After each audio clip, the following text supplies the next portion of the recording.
The film industry has been in quite the state of flux throughout the first half of the decade. Started off fine until the pandemic shut everything down for a bit, then streaming services were on the rise, making sure that they gobbled up all kinds of content to keep people at home, and then other streaming services would splinter off from the various big streaming services saying, we can get a piece of that ever-eroding pie.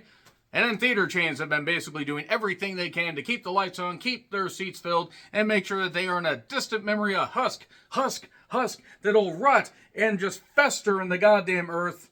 But meanwhile, throughout all that, we have seen some movies that have succeeded. We have seen some movies that have failed. We have seen some great movies, and we have seen movies that I'm here to talk about that are over here in this imaginary scenario that I'm creating just for fun because I have seen over 1,000 movies released in this decade so far. And I'm here to talk about a skosh, just a mere sample size, a mere little bit, a tiny little morsel of the bullshit that I have seen this entire decade. And ho my, what a ride it has been through the slop.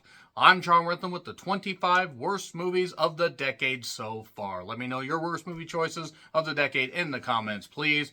So, all reviews of these movies are on the Real Honest Movie Reviews playlist, and let's just get into it. Home Sweet Home Alone. Who asked for this? Who fucking asked for this?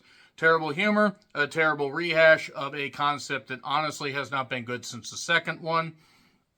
And none of the other sequels are any good. By the way, I believe this is the 6th Home Alone movie that they've done, and Disney Plus decided to get it. And yeah, they should have just said, you know what, we're just going to shelve this and we're just going to pay the actor. We're just going to forget about this. They didn't, and they should have. I wish I could forget that I ever watched this goddamn movie. Then Parasite. No, not the Oscar-winning movie, but a few friends got together to tell this psychologically damning thriller, or damaging thriller. It was certainly damning to the film industry and damaging to anybody with working senses, and nobody with working senses had anything to do with this film. Yeah, I think the budget was about, $50 found in the couch cushions of a couch that they found at the dump. And then they proceeded to basically take that dump juice and smear it all over the goddamn camera and all over the actors, which explains the sour expressions they had on their faces. Or maybe they just knew they were in a bunch of bullshit. I hate it. So anyway, Spirit Halloween. Why'd they make a Spirit Halloween movie? Fuck if I know. I love Rachel Lee Cook, but my God, why'd I watch it? Oh, people wanted me to. And because I'm a man of the people, I decided to watch it. And I regret it because Christopher Lloyd is in it, at least briefly. And yeah, I don't think this got people to go to Spirit of Halloween. Or Spirit Halloween, or whatever it is. Hey, they're successful, so who am I to argue? Nefarious, crackpot bullshit, right-wing crackpot bullshit hammered into your head with an attempt at doing horror, except the only horrifying thing was they thought that this film could actually get through to people. It only gets through to those that have a detached brainstem. Ugly, boring, with some terrible dialogue. I mean, Glenn Beck has an appearance in it. That tells you all you need to fucking know. But even if it didn't have an obvious jaded view, the movie is just bad. It's really fucking bad. So the creator, a halfway original concept, until you just try to dive into any of the details and the minutia of the whole thing, it looks impressive, and that's it. It was a bargain basement, basic bitch story concept that had no emotional depth. The performances were adequate, I guess, and none of the surprises were actually surprising if you have ever seen a fucking movie or ever been out of your house for longer than 5 minutes. So, Quasi, terrible comedy from the Super Troopers guys. I don't understand what the fuck this is supposed to be. I mean, really, Quasi was absolute goddamn dog shit. A terrible comedy, terribly unfunny, terribly out of place in, this decade. It might have worked back in the 2000s, but now? Hell no. Coffee and Kareem. A terrible Netflix original that was unfunny and stupid, and that kid deserves to be goddamn, blasted. As far as a character, I mean. I don't mean the kid himself, but that character deserved every bad thing that he had happen to him. Because he was a fucking little shit. And the movie's unfunny. The Watchers. Oh boy. M. Night Shyamalan Ding Dong's daughter, one of them, directed this movie. And she learned nothing from her dad. Or at least nothing good from her dad. So let's go to Rebel Moon Part 1 and 2. Yeah, I'm pairing them up, human centipede them together. Because it's Zack Snyder trying to create Star Wars. And doing it badly. Very badly. Caddo Lake. More M. Night Shyamalan produced goodness. With terrible twists and nonsensical bullshit. I just don't understand why in the world this was a thing. HBO Max brought this out, I think, a week after Salem's Lot. And it was bad. Speaking of which, Salem's Lot, a remake that nobody asked for. With paper-thin characters, a rushed yet stretched-out production, or stretched-out runtime despite the fact that it's like an hour and something shorter than the original miniseries. Really don't understand why in the world this was made and why it was made so goddamn bad, but, there's talent involved. They just weren't allowed to do anything proper with the film. So, Knights of the Zodiac. Wouldn't have been out of place in the early 2000s, but Famke Janssen and Sean Bean and terrible special effects, and based on a somewhat popular anime or manga or graphic novel shit, whatever it's called. Yeah, I don't know why in the world this was the case. The movie made no goddamn money at the box office and didn't deserve to. I saw this in theaters, and I think there were like 5 people. That was the first screening. I think this thing did about $1 million in its opening weekend, if that. It might have not even done, it might have only done half that, because it didn't deserve to make money, because it was marketed horribly. And then if you saw the end result, it's like, what the fuck? This shouldn't even been for fans of the goddamn thing. It's fucking rotten. Really rotten. Anyway, number 25, Mea Culpa. Okay, Tyler Perry is a terrible director. This isn't the only time he will be mentioned on this list. Kelly Rowland gives it her all, and there's a humorous third act. But in regards to this being an actual movie, from the very beginning I'm thinking, well, gee, Tyler Perry hasn't learned fucking anything. And Tyler Perry apparently thinks very highly of himself. Christ knows why, because he's not talented. He's definitely not a very good actor, but he's a worse director and a worse writer. But again, that aforementioned third act is so bad, yet hilarious. That's why it's number 25. Otherwise, it'd be way, way higher. I actually ended up watching the last 30 minutes, rewinding and trying to make sure that I was actually seeing the right thing, and it was horrible. Number 24, The Curse of the Necklace. Straight out of the late 90s, early 2000s, with paper-thin characters and a cursed necklace, and a movie called The Curse of the Necklace. Surely I jest. And scares that really were non-existent, and lighting apparently that was non-existent. It's actually almost impressive how inept this film was on every conceivable motherfucking level, and how everybody involved in funding this goddamn thing should be it should be investigated for tax fraud. So anyway, number 23, Brahms the Boy 2. Let's retcon a movie that wasn't that good to begin with, put what's left of Katie Holmes in it, and have a stupid possessed doll, which is where we should have gone with the film to begin with. Oh, but let's make it even worse. This is a sequel that absolutely nobody asked for. It was also one of the last films that I saw before the pandemic shut down theaters for a bit, and yeah, that was certainly telling. I'll just blame Brahms the Boy 2 for getting people sick, because it certainly made me sick. So we got number 22, Trap. Josh Hartnett gave it his all, and M. Night Shyamalan Ding Dong put his daughter in a concert. Because, oh, she can sing. Sure, she can sing. She can't act. And I guess it was an attempt to be a comedy, but it didn't work. It was not horrifying, except that M. Night thought that this was a good idea. It deserved to fail at the box office. I wish it had failed more at the box office than it did, but whatever. It's on Max if you really want to check it out, but I hated Trap. Because his movies, if they're made ironically now, he needs to understand that he is not capable of making a film anymore. And apparently he's still got stuff in the pipeline, because we are just not allowed to escape this stupid egotistical motherfucker. Maybe he's a nice guy. I don't really give a shit, but he's not a filmmaker. The Craft Legacy was not even a film. It was shitting on the legacy of the original Craft with its 4 great cast members, and then other... Skeet Ulrich was in it. That was funny. I don't know why it was funny that he was in it. I think Skeet was in it. That being said, it helped you fall in love with Neve Campbell. How the fuck could you not? Whatever happened to Robin Tunney, by the way? And it's a film that... The Craft Legacy is just an attempt to expand on a film that really required a sequel well before this point.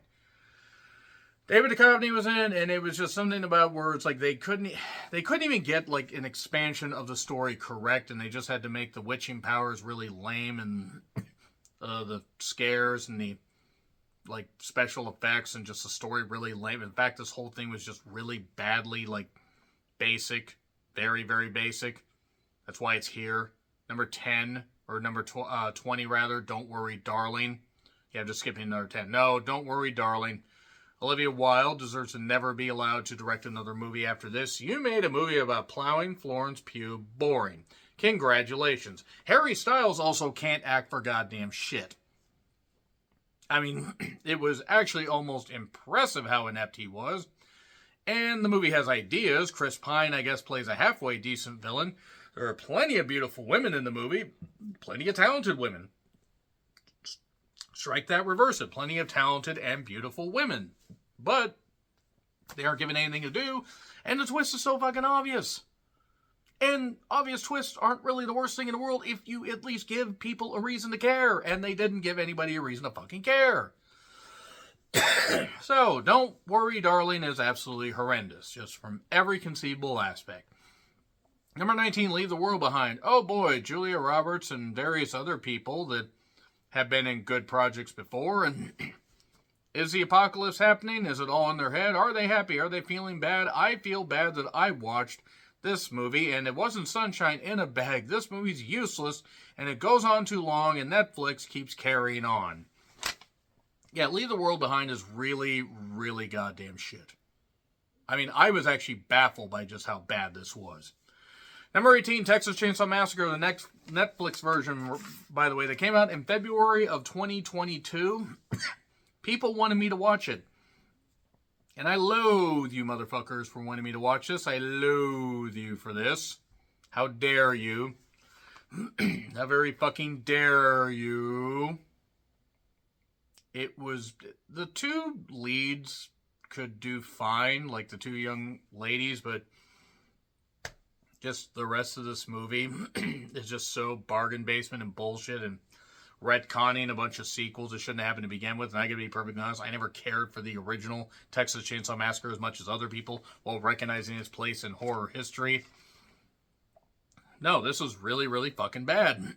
And I can't say. And also, it had that Olwen, whatever her name is, you know, that was in The Watchers and other flicks like Tarot, that certainly just seems to want to be in films like this. She seems like she's a pretty good actress, but she just wants to do roles like this. So whatever. Uglies, yeah, this wouldn't have been straight out of the mid-2000s anymore if they had like decided to cast, I don't know, various pretty people from the 2000s.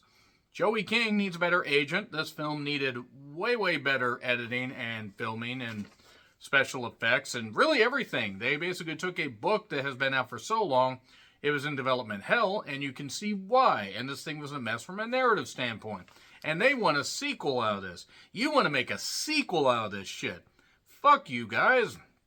Imaginary from Blumhouse. Hooray, Blumhouse is back. Yay.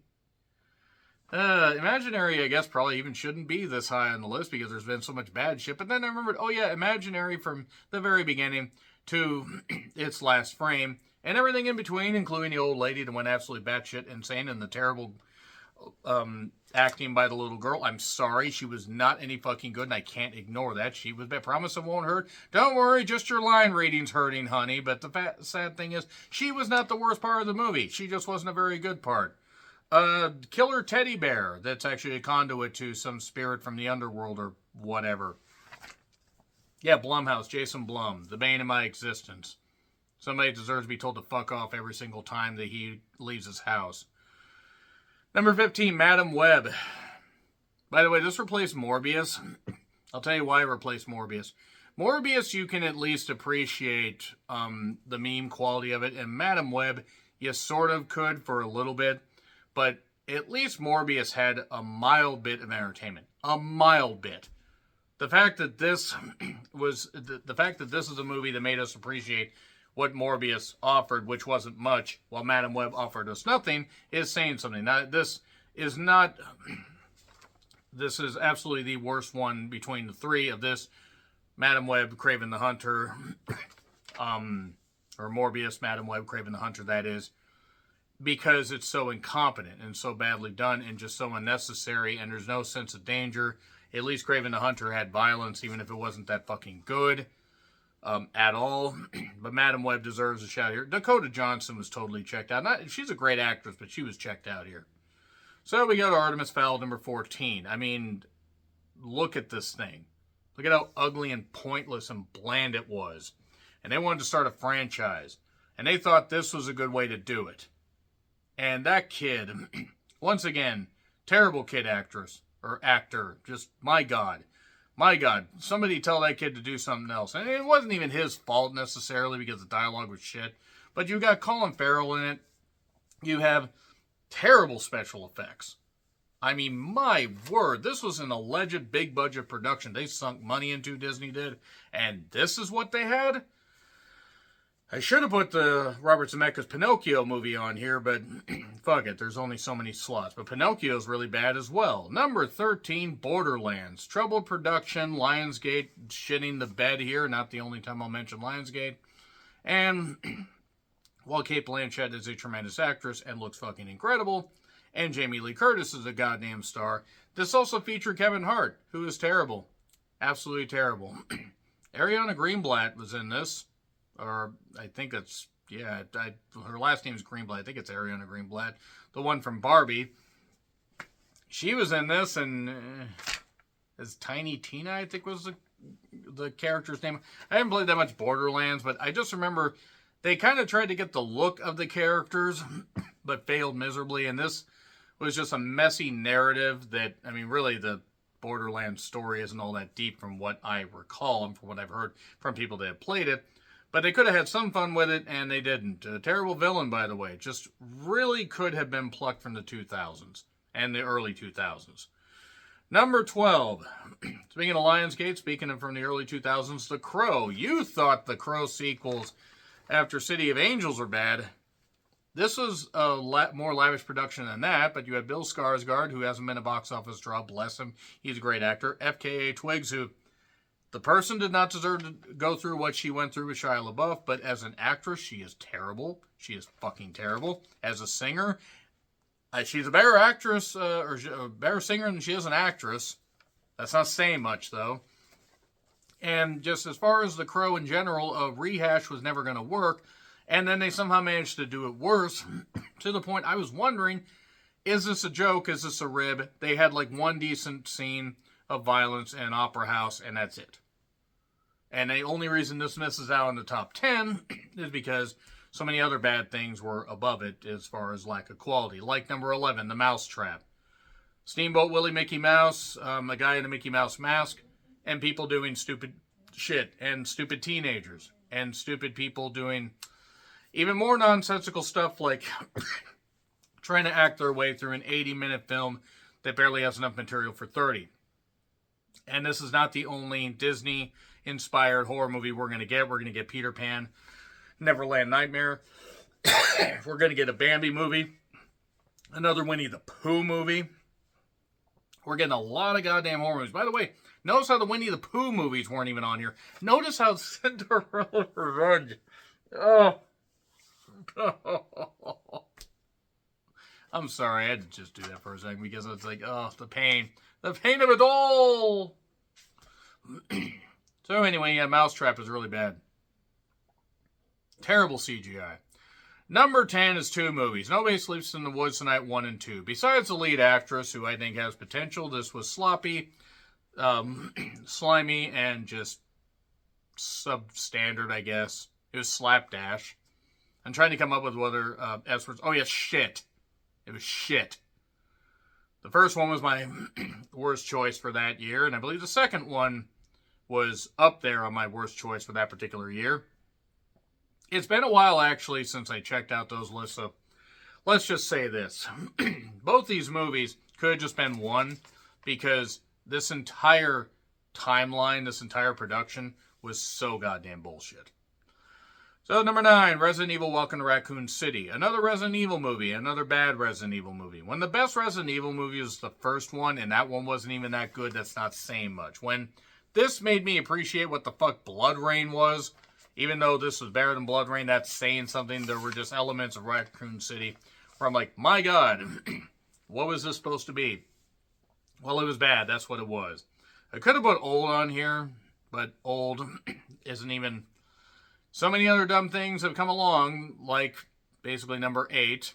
It Ends With Us. Yeah, I'm putting It Ends With Us up here. I originally had the Matrix Resurrections here and decided, no, Matrix Resurrections was really bad, but Jessica Henwick was in it, and as much as I hated that movie and it shit on the first one, I'm putting It Ends With Us here basically for Blake Lively's ego and the fact that this movie dealt with a serious subject in a terrible way. And I have to put this here.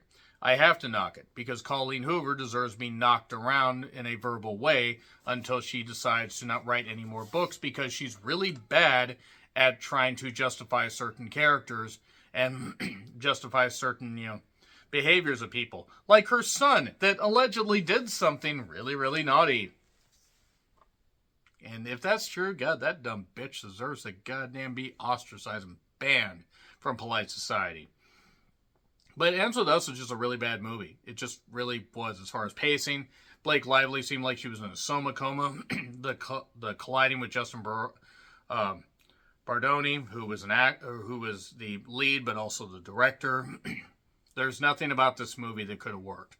And yet it somehow made a shit pot full of money. Because apparently the viewers decided they were going to support bullshit. Speaking of bullshit, number 7, The Exorcist Believer. Who was asking for another Exorcist movie? Who was asking for David Gordon Green to be allowed out of jail for what he did to the Halloween franchise? Don't worry, more on that here in a bit. David Gordon Green actually is above Jason Blum, where I would yell at David Gordon Green for what he did to film. How dare you, David Gordon Green? Your parents should have, done something that, Mommy Dearest tried to, prevent. And if you know, you fucking know. Because David Gordon Green not being on this goddamn earth for what he did to film wouldn't be the worst thing in the fucking world. Yeah, The Exorcist Believer was already doomed to fail. And that was to the point where they're having to take it in another direction. Because they gotta try and, I believe, was it Universal? They bought the goddamn, rights to this for a lot of money. And now they're trying to recoup their losses. And, make their goddamn investment back. So let's do more Exorcist movies. Why don't you get a director that isn't absolutely bullshit? And maybe why don't you try to make a movie that isn't absolutely an abomination against everything horror stands for? Number 6, speaking of that, Children of the Corn. Yes, another one that nobody asked for that sat on the shelf for 3 years. Shudder had it. Shudder should have sat on it. Everybody should have sat on it. Everybody in this movie, as far as an adult, should have sat on it, spun on it, and should have come out their goddamn mouth until we said, ha, that's what you get for producing Children of the Corn. Yeah, I'm being mean. I don't really care. I don't mind entertainment. I don't mind bad horror movies, but this was just agonizing. Terrible special effects. The fact that they had a chance to take the Children of the Corn story in a new direction, or at least put a spin on the original idea, and they failed to do that, somehow made this almost impressive that this sat on the shelf for 3 years and they just didn't say, let's just forget about this happening. Ugly, boring, and just so bad. Terrible kid acting, too. So number 5, Halloween Ends. Yeah, David Gordon Green's going to fucking hell for what he did. How dare you, David Gordon Green? How fucking dare you do what you did here? Halloween Kills should have been on here, but it wasn't going to be on here. Halloween Ends, and yeah, I wish it was the end of his filmmaking career. Go do something like hold the goddamn camera for somebody else and let somebody with intelligence film goddamn things, because I don't know what in the world this is supposed to be. Apparently, Kills and Ends were filmed back to back. And they made us wait on both of them for a year. Had they just released them when they were supposed to, straight to Peacock, guess what? Yes, I believe Halloween Kills and Halloween Ends got released simultaneously on Peacock and in theaters. And yes, they made some money, but Jesus goddamn Christ, they didn't deserve to. And there was talent in front of the camera. Jamie Lee Curtis and Michael Myers' final blow-off. Laurie Strode, Michael Myers having that blow-off, and it was reduced to nothing. And yes, they're older than goddamn dirt, and I get it, but introducing the character of Corey like they did, I mean, really. Had they introduced him even in the second one, it still would have been bad, but at least there would have been justification for why they went the way they went. But no, they just went full bullshit on this, like full cult, I believe that was the Curse of Michael Myers, if I recall correctly, or somewhere around that. This movie just ended up basically making me never want to see another Halloween movie again. I almost didn't want to watch the original Halloween after this, because this tainted everything that I loved about Halloween. Fortunately, I am above letting David Gordon Green ruin my goddamn life, that is, and move my opinion on such a classic horror movie that he butchered. So the original Halloween and the 2018 Halloween are the only ones that exist from now on. This is the last time I will mention Halloween Ends on a list, because yes, this is a horror movie list or a movie worst movies of the decade so far list. Guys, I can guarantee you in 5 years I don't believe I'm going to be doing another one. I'm just saying that right now. I'm in my mid-40s. By the time we get to 2030, I'm going to be near 50. So anyway, number 4, Joker, Folie à Deux. A musical that's afraid to be a musical. Terrible performances, terrible just dialogue, the pacing. The animated opening was about the only good part. Warner Bros. Deserved to lose their ass here. It was a movie designed to make the fans hate you, and designed with hatred towards the fans. Yep, Joker Folie à Deux was one of the worst movies of the year, and one of the worst movies of the goddamn decade. And you might notice similarities between this and my worst movies of the year, or worst movies of 2024 list, because it's basically the same thing for the top 4. Yeah, sorry for the spoiler here. Strangers Chapter 1. An attempt to retcon the original, yet continue the story and make it a trilogy, despite not having enough material for more than about 20 minutes. And it was just rehashing with stupid characters and bullshit. And it was horrible. Terrible scares. He could have shot her, and he fucking didn't, because he was an idiot. Anyway, number 2, Divorce in the Black. Tyler Perry deserves to be basically shot up into space for this, without a spacesuit. I cannot believe that Divorce in the Black actually was something that he looked at and said, yeah, I'm going to make that. I'm going to make sure that it's a really good, a good goddamn epic film. Or, no, I'm not going to do that. What I'm just going to do is basically get my vision out there, and you guys are going to fucking watch it. No, we're going to fucking mock it, and you fucking deserve to be mocked. You deserve to be mocked, Tyler Perry, you untalented, uncharismatic piece of goddamn shit. And I wanted to laugh at Divorce in the Black like mea culpa. And you can sort of laugh at it, but the fact that a TikTok video is what inspired this, and the TikTok video is actually what was better than this entire movie, that's saying something. Go watch the TikTok video about the grocery store, and then go see the scene that they did for this. And tell me they're not the same damn thing, but tell me the TikTok people didn't do it better.